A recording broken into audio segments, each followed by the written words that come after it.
Good evening, everyone. Thank you so much for coming. My name is Mercedes Gonzalez, and I am the Director of Global Purchasing, which is a strategy company for retailers and emerging designers based here in New York City.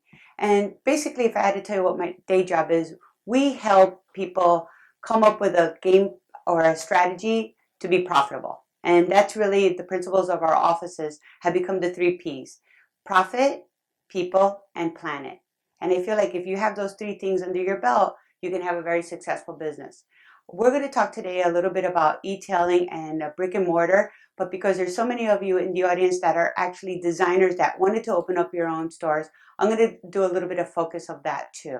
So just to get started, first, thank you for attending. Please don't forget to put your phones on vibrate. And this is our hashtag for the New York Public Library and for myself. So if you want to show us a little social media love, I will appreciate that. So before I get started, I also want to do like a little disclaimer. And it reminds me of a story. Like when I was growing up, my father and my mother, we would have like these big breakfasts every Sunday morning, and we would read the paper together. And my father was very animate about us reading the headlines, and then he would ask us, is that a truth or is it an opinion? Because there's a lot of opinions out there that not necessarily are based on any truth and a lot of facts. So there's a lot of smoke and mirrors. So the idea is to really read between the lines so you can figure it out. So one day, I remember I was reading the title and it said 80% of all Americans hate their jobs. So I said, oh, that's an opinion. And my father said, read the story. So when we read the story, there was the surveys done and these statistics done and all these college students interviewed and what their job was. And at the end of the day, it was a fact. 80% of Americans hated their day job. So now I did a quick survey, right? Well, Dad, do you like your job? And my father's a barber. He's a humble man. No, I do not like my job. My mother's a kindergarten teacher. So I was like, hey, do you like your job? She's like, absolutely not. I don't like my job. So then I made a promise to myself that day that I would absolutely do something that I love doing, but I also wanted to make money doing it. So a lot of people tell you, oh, follow your dreams and the money will come. Find the money first and then follow your dreams. That's really the truth. Because if not, you will end up in a lot of trouble. So in opening up a store and opening up your own business, and really as a designer, the number one reason I feel like most retailers go out of business is because of location. That's the number one. 90% of them, when they come to us in a distressed situation, and I ask them, like, well, tell me about your inventory, your salespeople, and everything. The one thing I cannot fix is a bad location. And a lot of people choose like these around the corner, upstairs, downstairs, up and coming neighborhoods because they feel like they want to start small and they want to start in a safe place and they want to pay the cheap rent. But the cheap rent, it's cheap for a reason and it's expensive for a reason because of the traffic. So these are my couple of rules that I have. First, you are not opening this business, right, or this store for your ego. This is a business to make money. So for the designers, you're going to say, oh my gosh, if I make one more ugly crystal bracelet, I'm going to kill myself. But if it sells, you're going to keep making crystal bracelets. That's it. And again, like even with the retailers, if you say to yourself, oh my gosh, if I have to buy one more pair of leggings, again, I'm going to kill myself, right? But guess what? If they're selling, you're going to keep making them and you're going to keep buying them. So we really have to separate. And that's probably one of the hardest things for a buyer to do is to separate who they are from what sells in the store and what's marketable in their store and in their business. The other thing is you are not buying things for yourself. And it's really funny because, and I have to tell you, most of this fashion business, at the end of the day, it's a business. And like every other business, there's math and formulas that we have to be aware of. And I'll just tell you a quick story about how important the math is and how it's relevant to everything that we do. A couple of years ago, we had a phone call from a gentleman. He called us up and he said that his wife was starting her fifth business. She had already been a personal stylist. She had been an interior decorator. She had been an art gallerist. She had been an antiques dealer. And now she wanted to open up a lingerie store. So out of all of these businesses, none of them were successful, right? And this one, and this was his quote, she couldn't bleed money anymore. So I'm like, okay, we'll have her come in and we'll talk to her and we'll try to set up a business that could be profitable. So she comes in. First red flag is she comes in with a friend. Why are you there with a friend? And now I'm going to give you this speech about partners too. I'm not a big fan of partners because I find that people have partners for three reasons. One, they don't have enough money. So money is never a good reason for a partnership. Two, they don't know what they're doing. And the blind leading the blind is never a good case either. And the third one is that they're afraid. So they feel like misery likes company and together we can do it and this the challenges. And I can tell you, in my 18 years of having this business and working with partnerships, it's rare the case that they have worked out. And again, there's things that we could put together so that they do work out. And one of them I think is very important is to have a job description. So let's say that me and you are partners, right? I'm going to write your best assets and what I think that's good for the business, and you're going to tell me what you think are my best assets, not my own job description. I feel like if you have that second point of view, it works out the best. So now this girl comes in, she's beautiful, she's blonde, she's gorgeous. Do you know what a Bergdorf blonde is? She's like that gorgeous, right? She comes into my office and she sits down, and the first thing is, where do you want to open the store? So the store was in a very conservative town in the Washington, D.C. area. And the first brand that she says is, I want to carry La Perla. So of course, La Perla, the most expensive lingerie. And I'm like, you know what? This is a stroller town. This is a conservative town. Are you really going to sell $400 panties? I mean, bras and panties? Probably not. But, and this is her answer to me and all my friends wear it. What's rule number one? We're not buying stuff for ourselves, right? So this is a very expensive closet that she's buying now. So I'm like, listen, we can't buy La Perla. I don't think it fits the profile of the people that are shopping there. Let's separate you from the store. What do you think would sell in the store? And she was animate about it. So then I said, okay, fine. Let's make a deal. We'll buy some La Perla, but we also have to buy other categories that I feel are going to sell. So one of the categories was shapewear. So you had to see, if I had a video camera in my store, in my office, the face that she put of horror, like shapewear, who wears that? Everybody wears that, right? But her and her friends don't. So she didn't have like this image of anybody else wearing it. So I'm like, okay. And the other thing we're going to buy is sleepwear. And she's like, oh, you mean like teddies and negligees? I'm like, no, like pajama bottoms and like t-shirt tops and like little robes. And she's like, who wears that? Everybody wears that. So now, okay, fast forward, we open up the store, we're looking at the numbers and here's the thing, companies, big brand companies, and this is important for the designers in the group too. You have to maintain brand integrity. So you just can't sell them a legging, it gets lost in the store. You can't just sell them one bracelet. You have to kind of have a brand integrity so that you maintain an image, a profile in the public eye. So anyway, we go to La Perla, their minimum purchase is $10,000. That was almost 30% of her whole open to buy in the store. So we'll talk about the numbers a little bit more and what that means, right? So now, fast forward, we open up the store. She had a grand opening, which again, I'm not a fan of grand openings. I believe, and this is my rule, you have electricity and a box of goods, you're in business. That's it. People walk in and they're like, hey, what's going on? You're going to sell them whatever you have. But she had to wait until it was perfect. And being perfect, she was 3 months behind in opening. Right? So now you're actually opening with merchandise that's old. So this whole grand opening thing, my personal opinion is a grand opening should be done at least 3 or 4 months after you've opened, that you actually can invite people that are your customers, that have already bought something in the store, that from the neighborhood, and you're not just inviting your friends and family. And I want to mention this now too. Friends and family will put you out of business. Everybody will tell you what a great idea, how clever you are, how creative you are, how wonderful, and they're the first ones to come to your store and ask you for a discount. I don't need friends and families like that. So anyway, we open up the store, whatever, she comes into my office, we look at the numbers. So now I'm ready for the I told you so, right? First thing we look at, La Perla. 50% of La Perla sold at 50% off. 20% of La Perla is missing from the store. You know what that is? She took it home. She's stealing from her own store. And 30% was sold at 20% off. You know what that is? Her friends. So this was a complete failure. She made no money whatsoever on La Perla. So now I'm like, listen, I told you so, right? I should have a t-shirt, actually. It's nicer than having to say that. So I told you so. We can't carry La Perla anymore. Now she's having like a meltdown. You don't understand, Mercedes. Everybody calls me up and wants La Perla. I'm like, hold on a second. I did your budget. I know you didn't have a budget for advertising.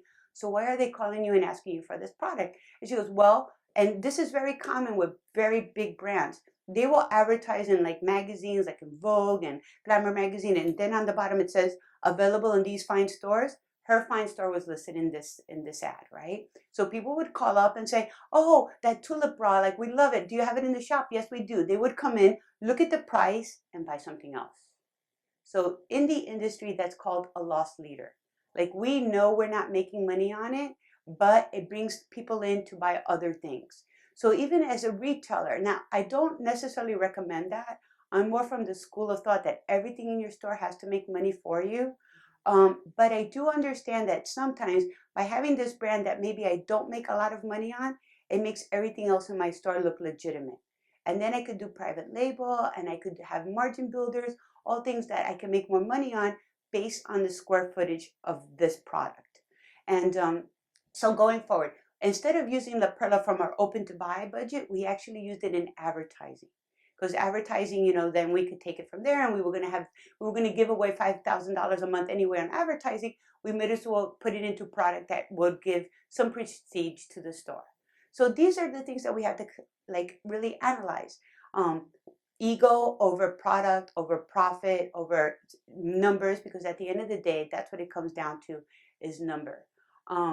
Okay, wait, I just want to tell you one side story about her too. So then I get a phone call from her, like she's been open for a couple of years now or whatever. And I get a phone call from her and she goes, Mercedes, can I be sued for discrimination?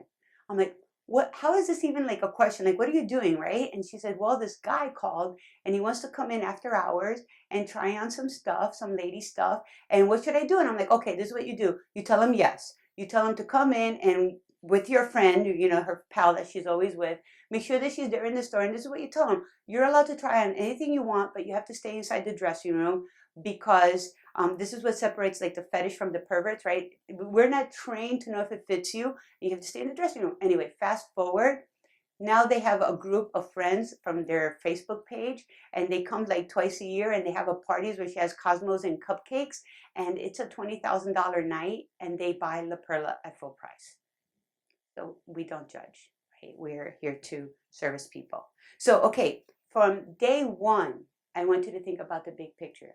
It's not about working in a store 7 days a week, 80 hours a week. That's not the idea. The idea, and this is the mantra that I want you to have. How do I work as little as possible for the most amount of money? And this is really important for the artist, for the craft person, for the designer that's making their own stuff. You have to be able to outsource and delegate because if not, all you will have is a very expensive, time-consuming hobby. So it's very important to think about the big picture from the first day. And here's another one that I always, get into trouble for. You should not work in your store. And there's many, many reasons why. Because if you're working in the store, you're not doing the other 100 things that you should be doing. Like buying. Buying is a full-time job when you start to source and travel and go to all the different trade shows. Last year, I went to 52 trade shows in 8 different countries. Buying is a full-time job. So the other thing about that is that if you're the owner, you don't put operational procedures so that you have a cookie cutter so you can open up store number 2, store number 3, store number 4. And I get it from a lot of retailers. They're like, oh, if I'm not in the store, I'm not making sales. And the reason that happens is because everybody knows you're the owner and everybody's asking you for a discount. And they will wait for you to come to the store to be able to do that. You need to be out of the store. You need to be able to delegate. So, and here's the other one that I love too. Don't quit your day job. And now people are like, how do you want me to open up a business and run a business and still have a job? If Sam Walton opened Walmart while still running Ben Franklin stores, I think that we can do it. And it's a matter of discipline and organization. And that's really what, from the beginning, you have to think about it too. And it's really funny because when we talk about like the numbers and everything, I find that so many people, when I look at their business plans, and I'm going to sideways for a second. I hate business plans. Like I feel like business plans are redundant. You're over analyzing too many things. And in this business, you really need to know 2 numbers. Your break even, how much money you're going to make and how you're going to spend it, and your startup costs. And what I like to do is a concept book. Like think of it as a glorified scrapbook of the way you want the store to look and the way you're going to do your advertising and all of those kind of fun things, and then put it together. Because, in a traditional business plan, and listen, I have a degree in economics from NYU. That's like a fancy degree, right?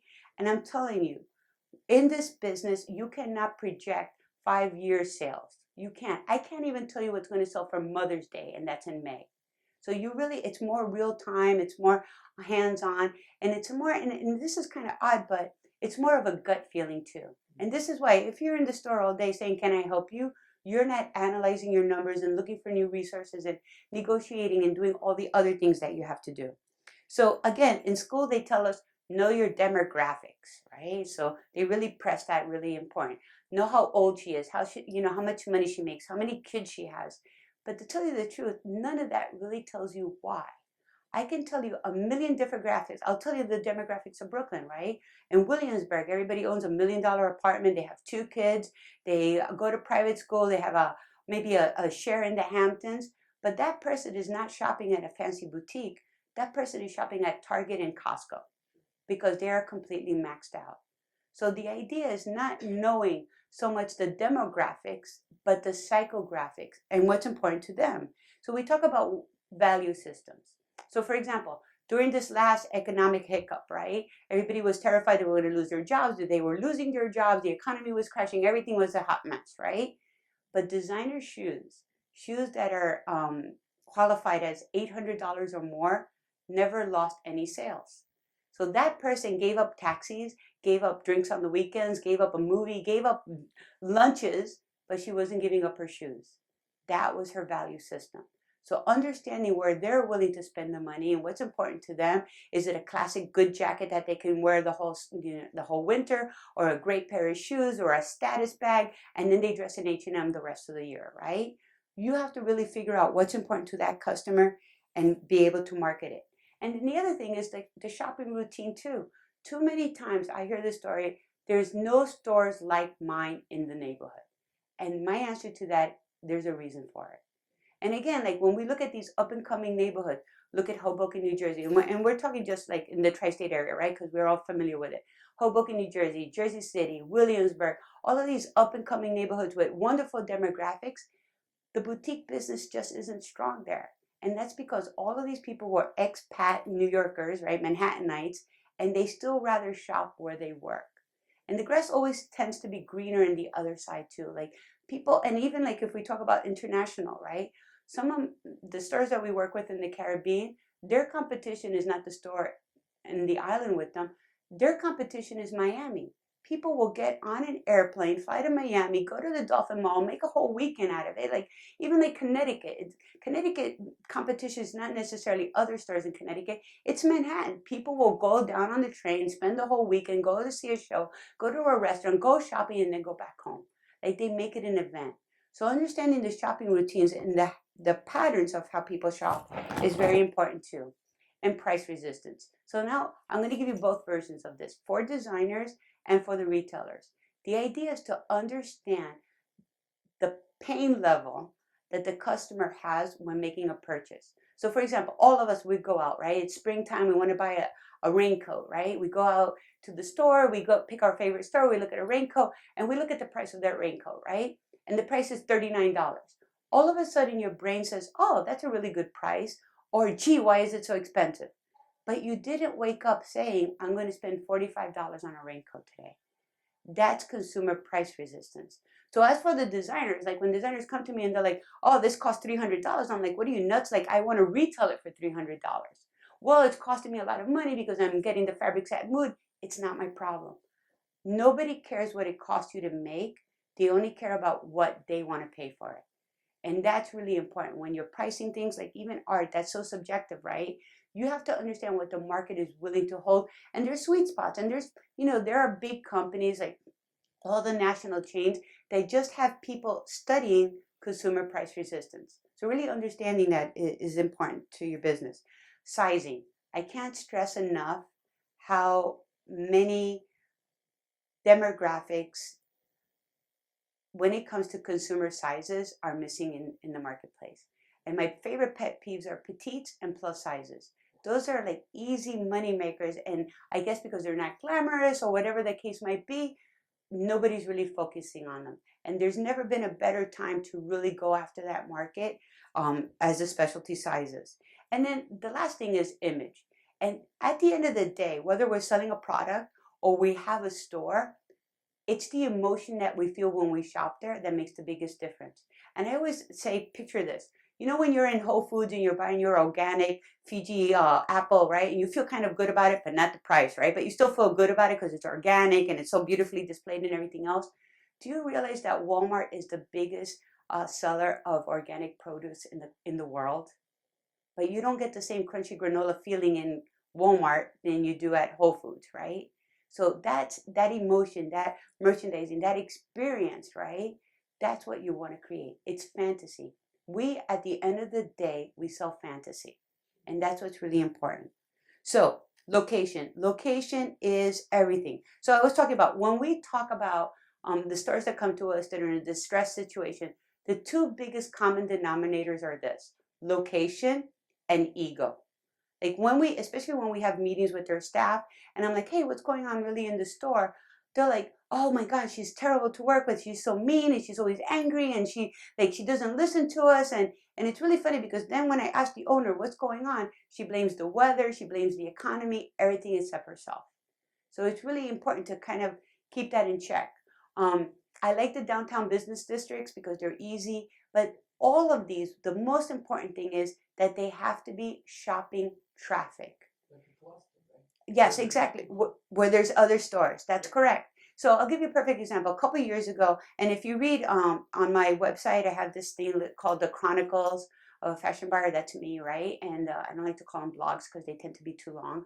But anyway, there's a story about Tony Mora, and he was a guy that he was a very big, important shoemaker in Spain, and he came to the United States, and he had all these fancy consultants, and they convinced him to open up in Times Square. So now all of us New Yorkers, right? We already made the eyebrows, right? Like Times Square, what are you nuts? Like, and they told them, and here are the demographics: 300,000 people cross the corner. You know where the half price tickets is every single week. That's a huge number, right?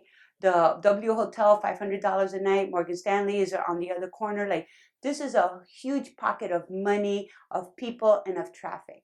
But we know that it's not shopping traffic. That's sightseeing traffic. That's theater traffic. That's tourist traffic. And if you go to Times Square, the only shopping bag back then that you would see is I Love New York t-shirts, 2 for $10, and the M&M store. That's it, right? Now you can see the Forever 21, and that's a really huge. I mean, also if you look at how they're positioned, the doors of Forever 21, like they embrace you when you walk by. You're like, how did I get inside the store? I was only walking by, right? Because they're so big. So that's really the exception to the rule. There are very few exceptions to that rule. You have to be in shopping traffic. And again, a lot of the mall developers will tell you 1 million people come to this mall every single year. But what do they do in the mall? They go to the food court, they go watch a movie, and then they go home. That's an entertainment mall. So really looking at people's behavior, shopping bags is a really great way. So we're going to talk a little bit about the internet now too, all the hype. So in 2014, Cyber Monday, this is a big number, increased 24%. Nobody's business increases 24% in 1 year, especially in the fashion business. I really want to articulate that. We're talking about fashion. We're not talking about pencils or automotive parts or financial securities or insurance or illegal prescription drugs. We're talking about fashion, right? Online. They did $2.4 billion in sales in one day. So now everybody's excited. All the investors are excited. Everybody's putting money into the internet, right? But what they don't talk about, and I made this term up, nobody talks about Return Thursday. 70% of all fashion is returned within a week. So, and it gets better. So now let's talk about the National Retail Federation. They keep saying that web sales in fashion are going to go up 8 to 11%. Again, another huge number, right? But nobody talks about that the conversion rates of how many people actually buy something in fashion have stayed the same. So these are really important. This is like going back to the original story. Is it opinion or is it a fact? And we have to read a little deeper and really get into the root of the story. So I love the story of Zappos because Zappos was sold to Amazon for $1.3 billion. And now when you talk about them, 75% of the people that shop on Amazon come back and shop again. But are they profitable? And the answer is no, they're not. And let's talk about it. You are competitively priced. That means whatever the manufacturer's suggested price, you are marking up at that price. You have free returns, you have free shipping, and you have 365 days to return something. you cannot be profitable. That can't. So now if I want to be online and sell shoes, how do you compete against a Zappos? A Zappos who is owned by Amazon, who is the master of the universe when it comes to shopping, right? So let's look at Nasty Gal, because everybody likes to talk about her, right? So Nasty Girl, she started very humbly from an eBay store. You know, she has a really great story. And this is really funny because I find like a lot of people's stories, like they get more colorful as they keep repeating them, right? She had 500% growth in her first year. Wow, that seems like a lot, but 500% of nothing is not really that much, right? So this is it. Like we have to like start dissecting everything, right? This is the numbers that all the investors went crazy over. She gets 500,000 unique hits a month. So any of you have already dabbled in the online, that's a big number, right? That's like insane. In 2011, she had $28 million in sales. Again, it's an impressive number, but the key word in that sentence is sales. It doesn't say profit, right? So how much did it cost her to do that? She has less than 1% conversion rate. So here's the thing, 500,000 people go online, right? But when you track how long they actually stay on the website, it's less than a minute. So you know what that is, right? It's some guy typing in nasty gal porn, and then he gets like cute dresses and he's like, that's not what I wanted. And he gets off the page, right? But what the impression is, 500,000, very important number. But when you really dissect it and look at it, how long were they there? How many pages did they go to? How many prices did they check? Those are the statistics that we really want to know because those are the ones that convert into sales. So she claims to be profitable. And when you really press her, she does a big song and dance about that. But she has also secured in the first round of funding $40 million. So with $40 million, I could do a lot with it, right? So here's the bottom line. The bottom line is she had to open up a brick and mortar store. And as a matter of fact, she's opened up 2 brick and mortar stores now. And wasn't there just recently, there was an article in the Business of Fashion that said that they really don't think that she has the substance to stay open anymore. So this is really important because there was so much hype, there's so much belief, and I really feel like the investors are hungry for something new. And if you could package it and really make the smoke and mirrors a fantasy that, you know, our industry is so good at, that's probably a way to go too. And if you look at Piperline, so Piperline was a Gap brand, right? Piperline, so Gap, you know, Old Navy, Banana Republic, they have money, they have a supply chain, they have price point, they have analytics, they have everything that they could possibly do. Piperline was a complete failure. They went brick and mortar. It was a worse failure at brick and mortar because the consumer now was confused, like, what are you doing? And they ended up closing last year. So, and these are people that, you know what they're doing. And this one always surprises me, Rent a Runway, because in theory, it sounds so great, right? You see something on red carpet, I could rent it for a few $100s, maybe even $100, right? And I can return it and they supply it, they dry clean it for me. There's no real hassle with it. And yet they still had to open up brick and mortar stores. They've opened up 3 now, I believe, and they're still not profitable. So selling fashion online is very difficult. And at the end of the day, these are the key factors that we found out. The first thing is people buy the things that they know. So all of you emerging designers that feel like you're going to go online and start selling a lot of things, it's very hard. Because the number one concern is people want to touch it. They want to feel it. They want to make sure that it fits, right? They want to have that emotional connection with the product. The next thing is now I already own it or I already know. I'm going to see who has it cheaper, who can send it to me faster, who can send it to me for free, who has the easiest return policies. And now when you start getting to that really crazy world of competitiveness, and really it's 3 clicks, I don't even have to go to different stores, it becomes very, very difficult to close that sale. So the last thing that's really kind of important that nobody talks about is there is still a tremendous amount of people that are afraid of shopping online and giving their personal information. So that's something that, you know, isn't always addressed. And specifically for men, we're finding that men shop by replenishment. I already own it. I bought it at this store and I'm going to go back to it. I don't care if they're having a sale or not a sale, if they have free freight or whatever. It's already in my history and I'm going to buy it again. So replenishment, it seems to be a big key. So when we do dollars per dollar, so I took the time to kind of figure out like what it's going to cost you to open. Brick and mortar versus online. So there's 2 columns, right? Conversion rate. How many people walk into your store and buy something versus online? 70%. And that's true of boutiques. Because usually when I'm in a boutique, I am on a mission. I'm in a lingerie store. I'm buying lingerie. I'm in a dress shop. I'm buying a dress. Like you, accessory store. I'm looking for a gift. Like you're usually on a mission to buy something. Online, it's less than 2%. And then there's another phenomenon called a shopping cart abandonment, where they load up the shopping cart. I do this late at night. I'm like, what? $10,000? And then I just shut off and go home to sleep, right? So shopping cart abandonment is a really, and now when we talk about, and there's a lot of really great websites out there that you could piggyback, like Shopify. We recommend if you were going to do it, and Shopify, yes, it's one of the brands that we recommend. And but you know, all the analytics. Have you ever been on a website? Let's say you're on Bluefly and you looked at a dress and you're like, nah, not really, it's not my size. And then all of a sudden on your Facebook page, the dress pops up. Hey, Mercedes, remember me? And you're like, oh my God, they're like cyber stalking you, right? All of that costs a lot of money. That is really superior intelligence that they're using, and that doesn't come on a pre-hosted website. It just doesn't. And that's really how you're going to close a lot of the sales. So build out. So how much money does it cost me to open up a store that actually like fixture it and put mirrors and everything else? It could cost me 25,000. Here in New York City, it could cost me 150,000 easy, right? An online store could cost 10,000 if you piggyback on somebody else. But if you're going to have a real e-commerce site with intelligence, it's closer to $500,000 to do it right. So the next thing is inventory. The inventory stays the same. You still need a sales to stock ratio. And again, this is very judgmental, but typically we recommend a 3-to-1 ratio. So if I need to sell 10,000, if I need to sell $30,000 a month, I need $90,000 worth of inventory. And it's the same thing for online. Rent. So people say, well, if I have a web store, I don't have to pay rent. You do pay rent. You pay it to Google and you pay it to Yahoo. And you pay it for click ads and you pay it to link yourself and you pay rent.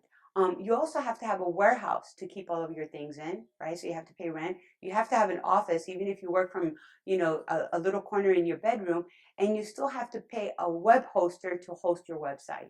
So you do pay rent. It's just called different things. The next thing is staff. So, oh, I can man the website by myself. No, you can't. That's really when you have an expensive hobby. In a store, you probably need about 2 people. In a web store, you probably need a webmaster to maintain the website, right? And we have some clients that are very successful and they have niche markets. And every time they launch a product, the website crashes. So they have a redundant website and they have to have a webmaster to maintain it, right? You have to have a shipping agent, whether you use Amazon fulfillment or you do it yourself. You still need to have somebody packing the stuff for you. You have to have somebody with customer service too. That's a big problem, right? Like somebody calls up at 2 o'clock in the morning and they want to know if this pant is better than the other pant. Somebody better be on the other side to answer that question, or you're going to lose the sale. And then, of course, a stylist, because it really is, you have to, you know, in advertising, they say, you don't sell the picture of the steak, you sell the sizzle. So everything that you put on the website has to have like that sizzle, that little something to make it more exciting. Telephone and internet, basically you could get a nice package for $125 pretty much across the country, right? But online, you better have an 800 number because for customer service. And you better have somebody answering that too. Social media and marketing, I usually have the boutique people, like the staff, the salespeople, post something when it's a new arrival or put something fun that they're doing in the store. When you have an online store, it's so important to have professionals that know what they're doing, that know how to link it, that know what the mega tag words are, and know how to hashtag everything and make sure that it's being circulated. Packaging. Typically in a store, we spend like a top nice looking bag that's reusable is usually around $1. When you're doing online, you have to have nice packaging, you have to have the box, you have to have everything that goes in it, because when that person opens up the box, it has to have the right experience. So that's really important. You ever get a box from Amazon? It's like in a used box of dog food and you bought like shoes and it's like taped up with duct tape and you can't open it. And that is not a good experience. And that's not what the high-end retail would be. Bank and credit card fees in a store. And here's the thing too that people don't realize. This is a business of nickels and dimes. A nickel here or a dime here that's badly spent. And all of a sudden you're like, where's my cash flow? So even this small thing that 80% of transactions in a retail store are done with on a credit card, 20% are done in cash. Online, it's 100%. And when that happens, you pay more credit card fees. So all of these things really do add up. And then shrinkage. You have less shrinkage in a retail store. Usually people are not shoplifting and stealing from you than you do online. And why the online is a little bit higher is because a lot of things can be lost in the mail. So that's why it's a little bit higher. So driving traffic, it's really important, right, that the consumer have the experience. And I find that if you do like pop-up events, like who said they did the jewelry, like if you did jewelry and you sold a couple at, one of the fairs or the market, and you gave me your business card, and then I could shop online and buy from you, like that kind of experience really does help drive traffic. And some people have made a very good living doing that kind of event. You have to be on Facebook, social media, and mobile. Like you have to be on all of them. You have to be. It's really about being convenient to the customer. This is a great statistic. I just learned this. I did a presentation down in Mexico. Do you know that 50% of all online shopping is done from laying in bed? This is my favorite number. Like you're about to go to sleep and you're like shopping online, right? My favorite number. 5% is done on the toilet. I've been there. Okay, interactive with Facebook, that's really important, and that really seems to be like a new thing. And of course, you have to be on all the social media channels. So niche markets, there are, and I'm not 100% discouraging you, even though I hope that I did. There are niche markets online that are making tremendous amounts of money. And I could tell you, we have one client that we just pitched her business to somebody. She's profitable. She has no debt. It's a very niche market in the plus size business. She puts out like 20 collections a year. That's the one that the website crashes when she goes online. And the first offer for her business was $10 million. So there is money to be made, but you have to have something that's different, that's unique, that you can dominate. And people like Amazon, why they bought Zappos, it's not because Zappos was profitable. If you read his book, he was literally like had $1.50 in his pocket left. But what it is that they want to dominate because they're thinking of the future. Everything is based on predictions or instead of like raw numbers, right? So this is the thought. So at the end of the day, you have to come up with a concept that's interesting. And your exit strategy should be, how can I build up this great business and then sell it? So if you want to think like Net-a-Porter, like how she did it, she built up the business. And if you read, there was a great story about her in the London Times. And it said like, she had cried herself to bed every single night since she started the business until the day that she sold it. That's how difficult it is. And she didn't start with 50 cents. She started with $5 million. So it is a difficult business. And also she was an editor and she had all the luxury brands and she was able to get brands that most common people wouldn't be able to get. Consider the key factors that the customer is looking for. And one of them is convenience and on time. So those are all the things and then the last thing is really consider the niches because that's where the opportunity for growth is. And yeah, that's where it is. So location, we're going back to location. When you're opening up the store, go and visit the area. Go in the mornings, go on the weekends, because usually the real estate agent will take you, on a Saturday afternoon when it's busy, right? But also look at the shopping bags. Are people actually shopping in that area? Calculate how much money you think that people are actually wearing, because that's another thing too. Like if you're thinking of opening up right now the trend is to open up men's shop, a very dapper, very gentleman-like suit. But if everybody's wearing sweatpants and sneakers, maybe that's not the right place to do it. So you have to think of all of that. The sizes that the people are. Talk to the local retailers. And here's the most important thing. Imagine how your store is going to fit into the market.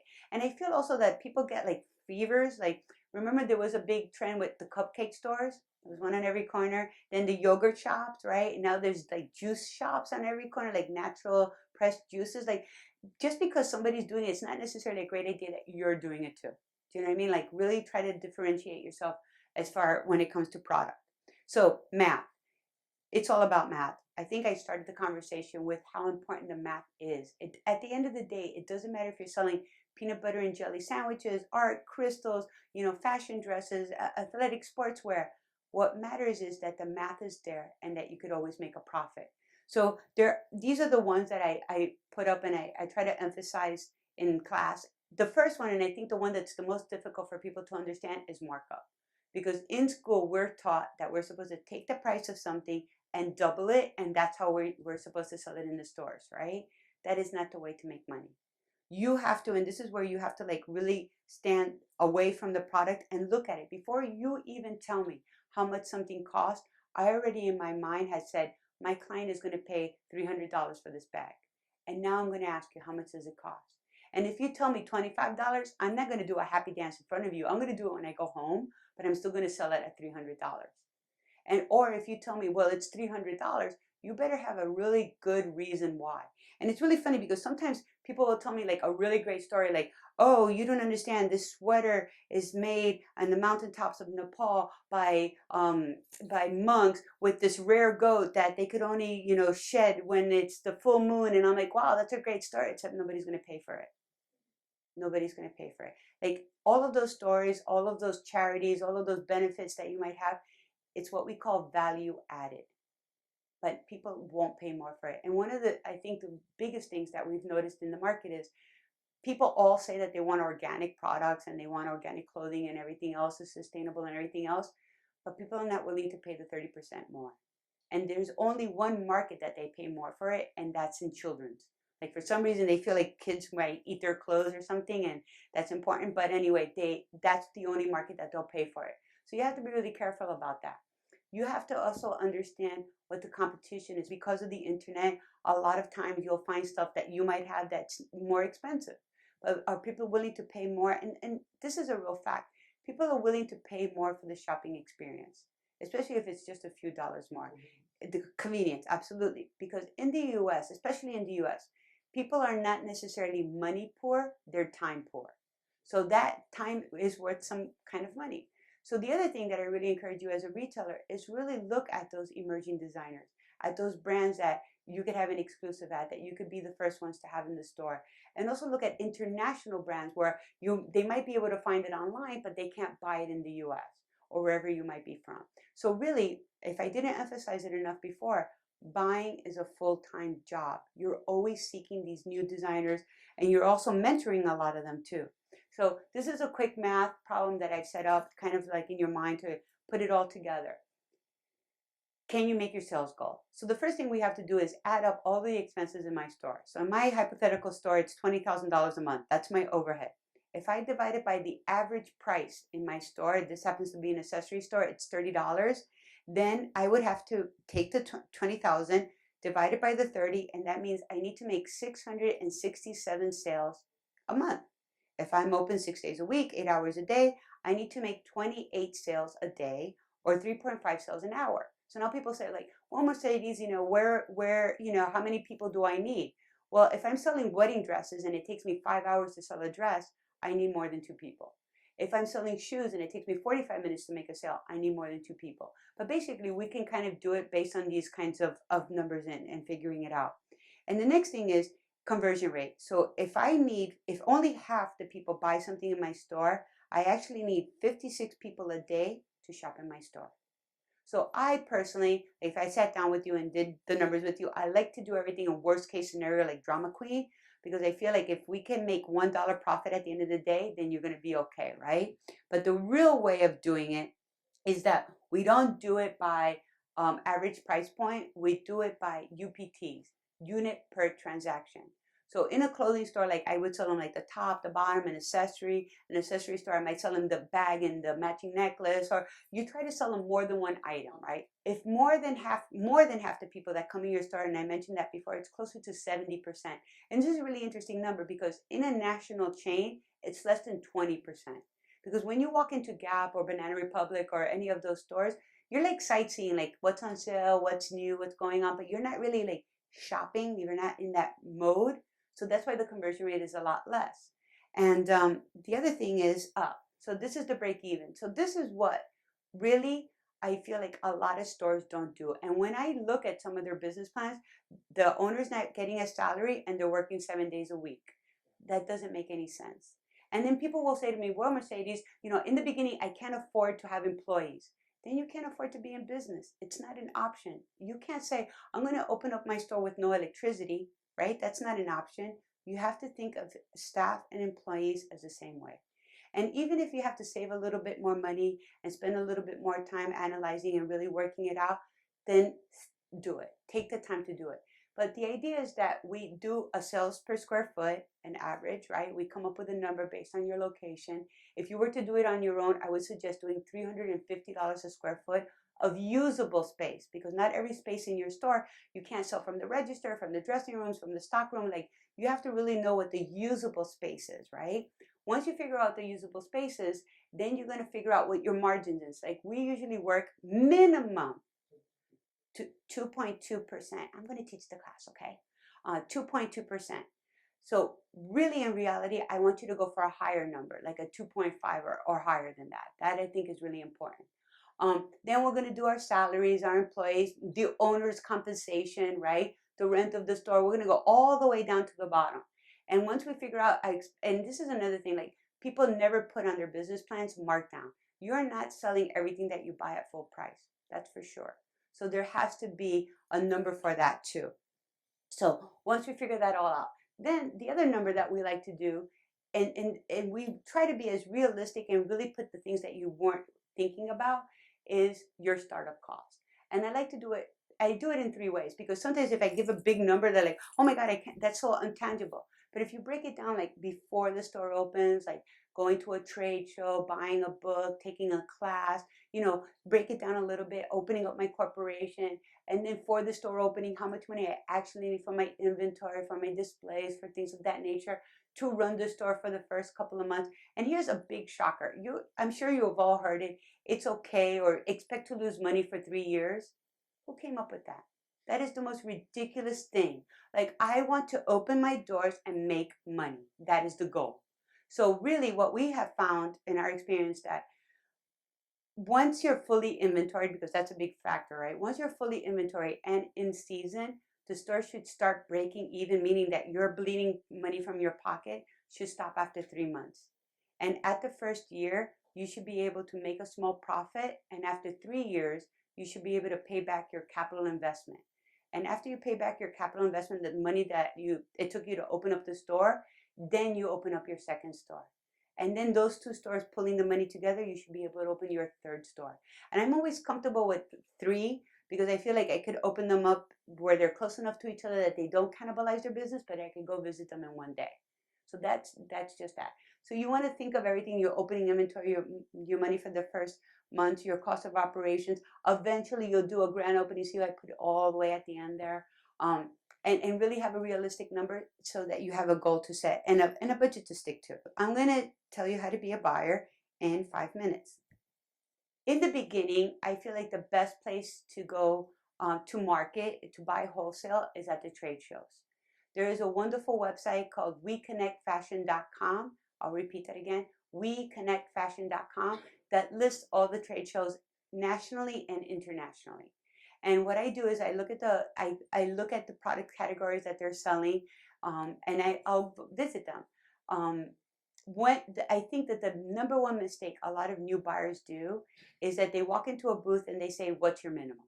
So the minute you walk into a booth and you say, "What's your minimum?" you've already told them, "I'm really small. I don't know what I'm doing. Please don't pay any attention to me." You want to be able to go in and know what you want. You want to go in and have your budget, know how many pieces, how many dresses, what price points you can afford. So then all those other questions kind of make sense. Can you give me an idea of your price point? So now remember, we're not looking at something and asking for the price. We're looking at something in our minds, figuring out, this is the money that we can sell it for. And now I want to know the price to see how far away you are from everything. What is the cancel date and start date? This is really important, because you want to know when you're going to receive the goods, because everything comes in a season. You don't want spring dresses in July. You want them before Easter. You don't want Christmas dresses in December. You probably want them in October. So you want to be really specific about when is the last possible date that they can ship you something, and when you can start receiving something. So that's a start and cancel date. FOB point is a nice way of saying, where are you shipping things from? And again, when you're buying a lot of international brands, and the world is getting smaller where you will be doing that, you want to make sure that you're not paying shipping from Colombia or from Peru or from Mexico, but that you're paying the shipping from within the United States. So that's an important question to ask too. What are your terms? This is a nice way of saying, how am I paying for the goods? Are you factored? Do you go through a third-party bank that I might, give them my financials? What is your opening order? Is a nice way of saying, what's your minimum? And I'm going to give you a hint for the designers in the room too. As a buyer, if you give me a minimum, either it completely turns me off, right? Or the second thing that it does, I only buy your minimum. So if you say, oh, my minimum order is $500, I'm going to buy $500 worth of stuff. But if you say something like, hey, listen, it's the first time we're doing business together, buy what you're comfortable with, my order might be $1,000. Or let's just say my order is $300, right? As a buyer, it's a conversation I have to have. Listen, I know your minimum is $500. I'm comfortable buying these $300. It's the first time we're doing business with you. I'm 100% confident. Let's see what happens.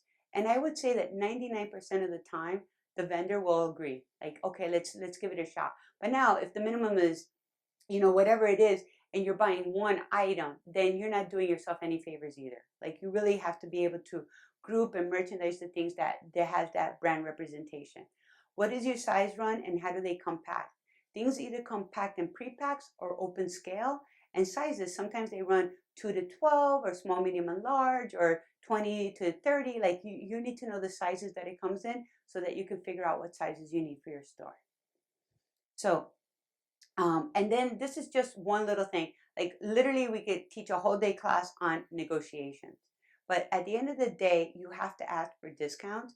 You have to ask for freight allowances. You have to ask for POPs with points of purchase, whether it be a gift with item or a shopping bag or a postcard or something that you can send out. But my point is, you have to ask, because if you don't ask, nobody's going to offer anything for you. They tell us in school and in merchandising classes that we're supposed to work on all of the senses, right? Um, but the truth is, we have more than five senses. We have our sense of well being, we have our sense of balance, we have our sense of temperature. So, have you ever been in a store like it's wintertime and it's 0 outside and it's 100 degrees inside the store and you're really uncomfortable? Like, that's not a good shopping experience. So the whole idea is that we want to see what all the negative factors in a shopping experience are and how to make them better. And I'm going to tell you something about merchandising and retail. It's a science. Every single thing that you do in a store is completely calculated. Everything from, let's take the example of music. There are companies that provide music for retail environments that actually study the customer. Like, they'll send you a big questionnaire and it'll say, how old is the customer? How often does she come shopping? Does she come with a significant other? Like, all the things about that person, right? And they will build a musical profile based on that person. And it's really interesting because, like, for example, the demographics of baby boomers, they've decided or they've realized that a baby boomer likes two mid-tempo songs, to one up-tempo song, to one song that she remembers from her youth. So now, you ever hear that song from the 70s, you're like, oh my gosh, I haven't heard that song in a long time. And you start singing to it and dancing to it in the store. That put you in a good mood. And guess what? When you're in a good mood, you shop more. So this is all like psychological that's done. My favorite example of that is the placement of the register. So this would be like the perfect store, and the perfect store has a lot of different things going on here. There's two things I want to point out in this graph. First, when you first walk in, there has to be what we call a moment of interruption, because our brains are like a really, really busy place. Like, you're listening to me, you're looking at the PowerPoint, but you're also thinking, is there going to be a break? I have to go to the bathroom. I'm really hungry. Like, all of these things, right? At the same time. So how many times have you walked into a store and walked out and didn't see anything? Because there wasn't a moment of interruption. There wasn't a focus where your eye could actually go and see something and focus. So now we're all going to take a virtual tour. Let's go to Target together. All right. So we're all walking in Target. The registers are on the left side. They're colorful. There's a big line of them, and you can see the people lined up. And all of a sudden, subconsciously, and this is really important, the subconsciously, you're thinking, everybody's shopping. Oh my God, this is really exciting, right? So now, what do? They reinforce that feeling with the dollar bins, right? So now you walk over to the dollar bins, you're like, I'm not going to buy anything. I just came in for a toaster. But then you're like, oh my gosh, it's so cute. It's only $1. It's so cute. It's only $1. And you start filling up your bin, right? And here's another fun fact about Target. Their shopping carts are 20% bigger than everybody else's. So you ever go to Target and you start throwing things in there, you're like, my God, it doesn't get full, right? Well, it's done on purpose, right?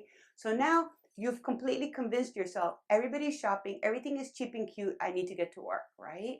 So now let's take another tour. Let's walk into Gucci. Let's walk into Prada. Let's walk into Louis Vuitton. Where's the register? Hidden in the back. Because when you look at that register, you're not thinking cheap and cute. You're thinking, oh my gosh, I'm spending a lot of money in this store. So think about the last time you walked into a boutique. didn't look at a single price, not a single ticket on anything, and you said, oh, this place is too expensive for me. And I bet you anything that that register was in your light of sight. It was right in the front. It was right in the middle of the store. It was somewhere where the focus was to register. And subconsciously, you already told yourself, this store is expensive.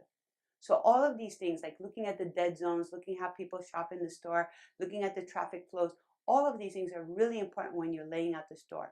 And if I have to tell you, you really absolutely need three professionals.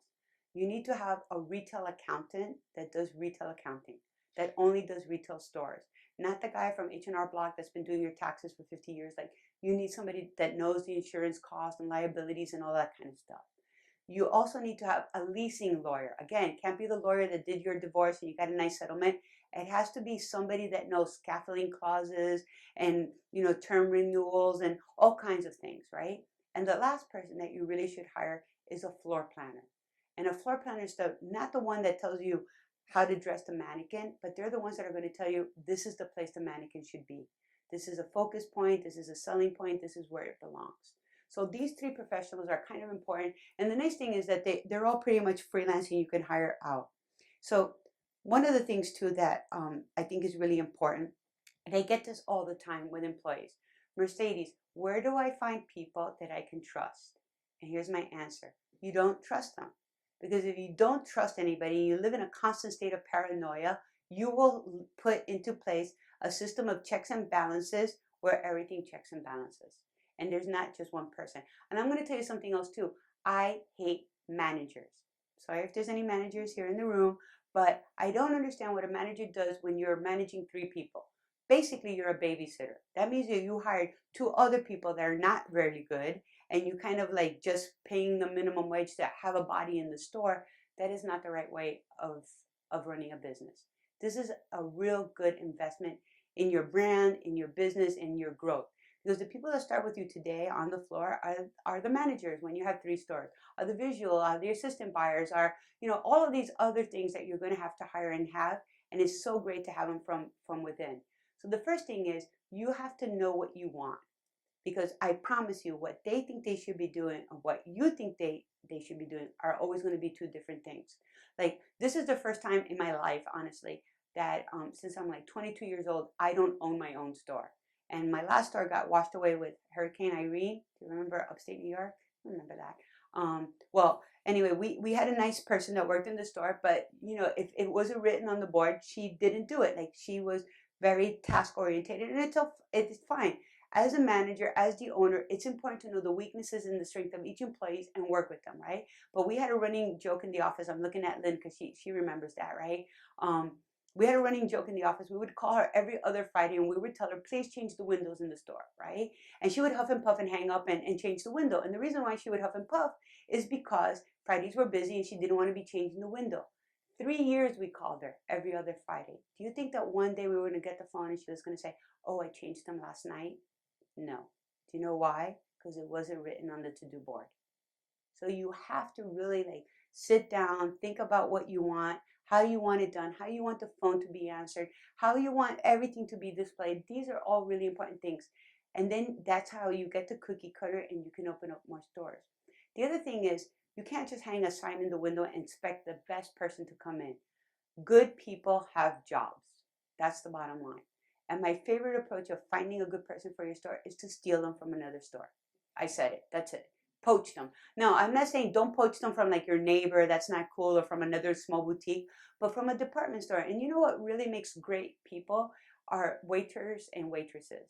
Because they have to be fast. They have to be accurate. They have to be very customer service friendly. They also know how to upsell. This is really important. You can teach anybody how to sell fashion. You could tell them how to wardrobe and how to merchandise and everything else. You cannot teach people to be nice. One of the questions I always ask is, why do you want to work in my store?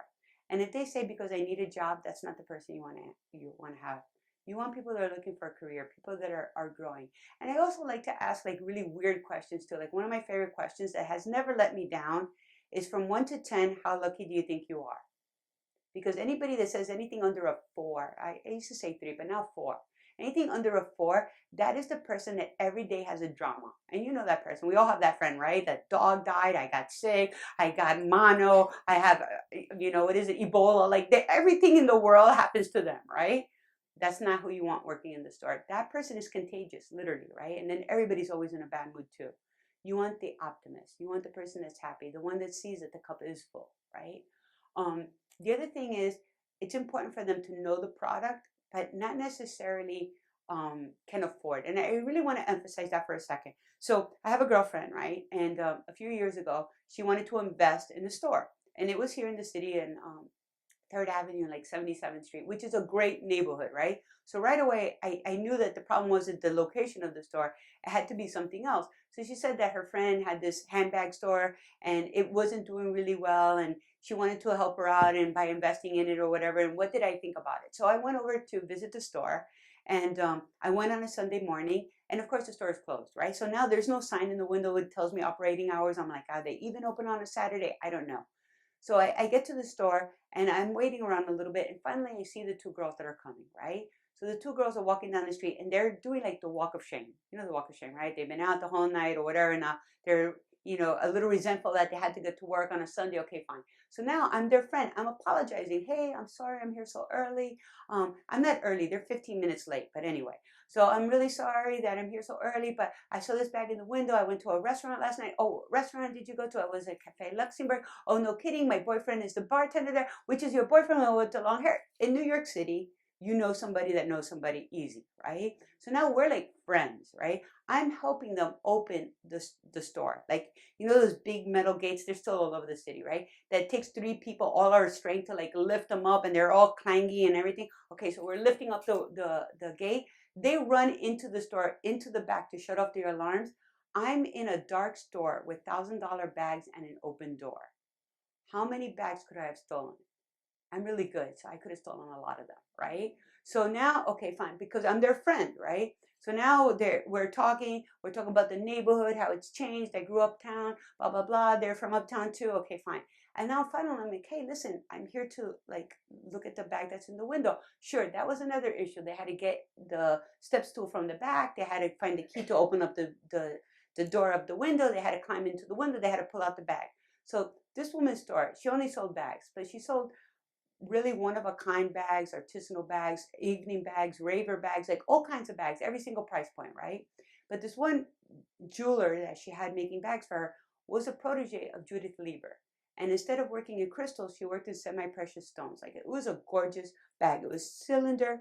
It was turquoise. When you opened up the inside, it had a red lining, like a Valentino red lining. It was numbered inside by the artist. It was gorgeous, right? So now I open it up. I look at the price, $1,700, right? So I'm like, ooh, that's more than I expected. You know what they said to me? And I swear to God, they did one of these. Listen, I don't know who would pay $1,700 for a bag like that when you could go to Canal Street and buy it for 20 bucks.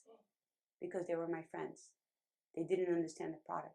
If they would have told me anything about the artist, that who she mentored with, who she worked under, all the stones that they're handpicked. She goes to Arizona once a year to the that bag was actually a bargain, right? But they didn't, and the only reason is because they didn't understand the product. You cannot pay 2 people minimum wage to sell $1,000 bags to the Upper East Side ladies if they don't have an understanding of the product. Now, I want to emphasize that understanding of the product, not afford the product. They could love it, they could pressure, they could be an artist, they could be, whatever it is, art students, they could be a divorcee, they could have been a million other people working in that store, but it was easy for her to put a sign in the window, help wanted, and that's what walked in, and that's her friend who walked in with her, and that's who she hired. Hiring people and buying is a full-time job. You have to have the right people as part of your team. Social media. So I can't emphasize it enough how important this is. And I go back to the day when there wasn't Instagram and there wasn't Facebook and everything else. And the way that we got the word out was sending postcards and letters and everything else. And now it's so great. And there's so many techniques. Like one of my favorite techniques in a store is that if you like our store while you're in the store, we will hand you a $5 gift card for your next purchase when you come back. And a lot of my clients will say, oh, we're going to try that, but what if they unfriend me the minute that they get back? Nobody unfriends. Like, do anybody know how to unfriend? Like, even the ones I really hate, I want to unfriend. I can't figure it out. I have to ask Cynthia how to do it, right? So people are inherently lazy. And if you don't like stalk them every 2 minutes with a picture of your baby and what you ate for lunch, and you're actually, and there's a balance to it, especially for business. This is the balance that I found. It's in 4 parts. The first part is sales. You're selling something. This is a new arrival. This is a workshop that I'm having. This is something I just created. You're selling something, but it's probably 10%. The next part of it is informational. I'm the credible expert. Look at this. There's an article on the top 10 fashion accessories of the season. The color trends for spring 2015. You know, all of these things that make me the credible expert, even though I'm just really regurgitating something else that I had read somewhere else, right? Then what I call the nonsense stuff, like the fun stuff, like the cat getting stuck in a box, you know, or the little dog falling in the snow and he can't walk out, you know, like little things like that, because those are the ones that people share because they get a giggle out of it, right? And this is probably the hardest part, and it's a small percent, but it's important too. Something personal, something about you. And I really feel like the easiest way to do that is Throwback Thursdays, like a picture of you that like dressed up in some bell bottoms or some funny outfit, or you know, something that you did, a place that you went to, like an experience that you had, because that makes you human. And people like, and even if we look at the big retailers, or the big retailers have a real hard time doing that. But even some of the designers, that I think Nanette Lepore does a beautiful job of that, and you know that it's her, it's not a company doing it. I think Rebecca Menkoff does a really nice job of that too. Peter Som is another one that does a nice job of it. So I really feel like putting yourself out there, while it might be a little bit uncomfortable, it's important too. And especially not always the good stuff, but the bad stuff too. So I like to leave you with this thought. Never give up on a dream just because of the time it will take to accomplish it. The time will pass anyway.